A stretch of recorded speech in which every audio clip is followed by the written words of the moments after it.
નમસ્કાર દર્શક મિત્રો, બોટાદ દસ્તક ન્યૂઝમાં આપનું હાર્દિક સ્વાગત છે અને હું છું એલડી મકવાણા. આપ જોઈ રહ્યા છો બોટાદ દસ્તક ન્યૂઝ.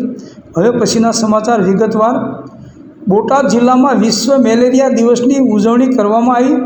સ્કૂલ એક્ટિવિટી શિબિર, ભીંતચિત્રો દ્વારા વિદ્યાર્થીઓ તેમજ ગામ લોકોને મેલેરિયા રોગ અંતર્ગત આરોગ્યલક્ષી માહિતી આપવામાં આવી.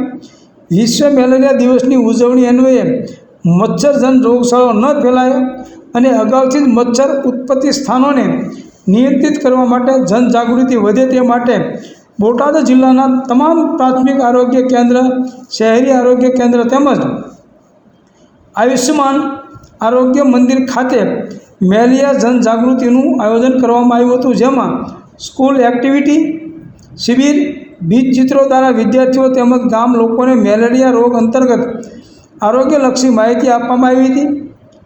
મચ્છર ઉત્પત્તિ સ્થાનોને જો અગાઉથી જ નિયંત્રિત કરવામાં આવે તો મેલેરિયા, ડેન્ગ્યુ, ચિકનગુનિયા જેવા મચ્છરજન્ય રોગનો ફેલાવો અગાઉથી જ અટકાવી શકીએ છીએ.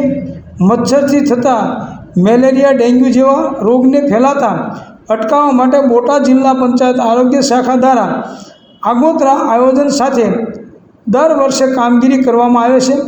વિશ્વ મેલેરિયા દિવસની ઉજવણીના ભાગરૂપે જનજાગૃતિ રેલીના માધ્યમથી શહેર, ગામડાના નાગરિકોને આગોતરી તકેદારી રાખે અને મેલેરિયા સહિતના મચ્છરજન્ય રોગો ન ફેલાય તેની કાળજી રાખવા માટે મુખ્ય જિલ્લા આરોગ્ય અધિકારી શ્રી બોટાદ દ્વારા જણાવવામાં આવે છે. આલેખન હેમાલી ભટ્ટ, બોટાદ દસ્તક ન્યૂઝ, એલડી મકવાણા, બોટાદ.